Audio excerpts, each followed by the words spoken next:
বৈষ্ণবনগর থানার কালিয়াচক ৩ ব্লকের বিননগর ১ গ্রাম পঞ্চায়েতের দুর্গারামটোলা এলাকায় ভয়াবহ আগুনে সর্বশান্ত বহু পরিবার।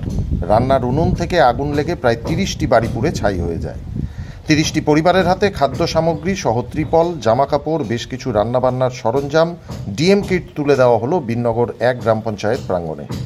উপস্থিত ছিলেন কালিয়াচক ৩ ব্লকের বিডিও সুকান্ত শিকদার, বিননগর ১ গ্রাম পঞ্চায়েত প্রধান পিঙ্কু দাস সহ গ্রাম পঞ্চায়েতের সদস্যরা।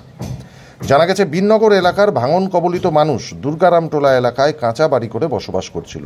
যারা সেই জমিতে বসবাস করছিল তারা ২০২১ সাল থেকে ভাঙন কবলিত এলাকার মানুষ। অন্যের জমিতে তারা বসবাস করছিল।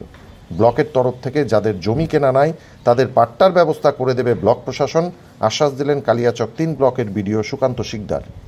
গতকাল আগুন লেগেছিল প্রায় ৩০টা পরিবার। তো ওদের সঙ্গে সঙ্গে আমি বিডিও সাহেবকে ফোন করেছিলাম, আইসি সাহেবকে ফোন করেছিলাম, ওনারা এসেছিলেন এবং ওনাদের জন্য আমি পঞ্চায়েত থেকে কালকে দুপুরে খাওয়ার ব্যবস্থা করেছিলাম। আর কালকে কিছু বিডিও সাহেবের ওই ব্লক থেকে কিছু আসা রিলিফ ম্যাটেরিয়াল দেওয়া হয়েছে কালকে। আর আজকে বিডিও সাহেব নিজে এসে কিছু চাল, ডাল, আলু এগুলো দেওয়া হলো ওনাদের এবং কিছু বস্ত্র দেওয়া হয়েছে। পরবর্তীতে ওনাদের পাট্টার ব্যবস্থা বলতে বিডিও সাহেবের সাথে আলোচনা করলাম। কালকে ওনাদের অফিস ডেকেছেন এবং ওরা অ্যাপ্লিকেশন দেবে একটা, দিয়ে বিএলআরও সাহেবের সাথে আলোচনা করে তো পাট্টারও ব্যবস্থা করে দেওয়া হবে। আজকে বিননগর 1 গ্রাম পঞ্চায়েতে এসেছি। এবার এটা এসেছি, গতকাল একটা ফায়ার ইনসিডেন্ট হয়েছিল দুর্গারামটোলা, এবং ওইখানে একটা জায়গাতে একসাথে প্রায় 30টা ফ্যামিলি 12টা নাগাদ আগুন লেগে পুরোপুরি ভস্মীভূত হয়ে যায়। তো গতকাল রাত্রে আমাদের রিলিফ টিম এবং আমি এসেছিলাম, এসে ওদেরকে যেগুলো দেওয়ার দিয়ে গেছি। তো ডিএম স্যারের নির্দেশে আজকে এসে আবার ফুড আইটেমস দিয়ে গেলাম, চাল, আলু, ডাল, কিছু কাপড় চোপড়। তো আজকে সেই জন্যই আসা। মোটামুটি 30টা ফ্যামিলি অ্যাফেক্টেড, এরা ওখানেই একটা জায়গাতে বসবাস করতো।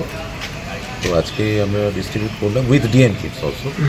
তো এগুলোর পরে ওরা যদি পরবর্তীকালে আরও কিছু চায়, আরও কিছু যদি থাকে, সেটা আমার কাছ থেকে যতটুকু সম্ভব করবো। সাহেব, এরা তো ভাঙন কবলিত এলাকায় প্রায় 4-5 বছর ধরে আছে এই অন্যের জায়গাতে, তাদের কোনো ব্যবস্থা করছেন ওখানে বসবাস পাট্টা? এটা গতকালকে আমি জানতে পারলাম যে এই জায়গাটাতে যেখানে এরা বসবাস করতো সেটা অন্যের জন্য। তো 4 বছর আগে থেকে এরা ওখানে বসবাস করেছিল। একটা ভার্বাল চুক্তি ছিল যে ওরা 4 বছর ধরে রয়েছে, ওরা অন্য কোনো জায়গায় শিফট করে যাবে। তো যেটা প্রধান সাহেবের সাথে কথা বলে জানতে পেরেছি, 10-12টা ফ্যামিলির তাদের নিজস্ব জমি আছে, 18 মাইল 17 মাইল ইত্যাদি জায়গায়। তো কথা হয়েছে ওরা শিফট করে যাবে আজকালের মধ্যে। আর যে বাদবাকি ফ্যামিলিসগুলো রয়ে গেছে 14-15টা, তাদের জমি নেই, যেটুকুনি জানতে পারলাম। তো সেটা আগামীকাল বিএলআর সাহেবের সাথে বসে যদি পাট্টা দেওয়া সম্ভব হয়, সেটার একটা অল্টারনেট অ্যারেঞ্জমেন্ট করে যত তাড়াতাড়ি সম্ভব আমরা ডিসপোজ করব। মালদা কালিয়াচক থেকে ঝন্টু মণ্ডলের রিপোর্ট, সংবাদ বাংলা টিভি।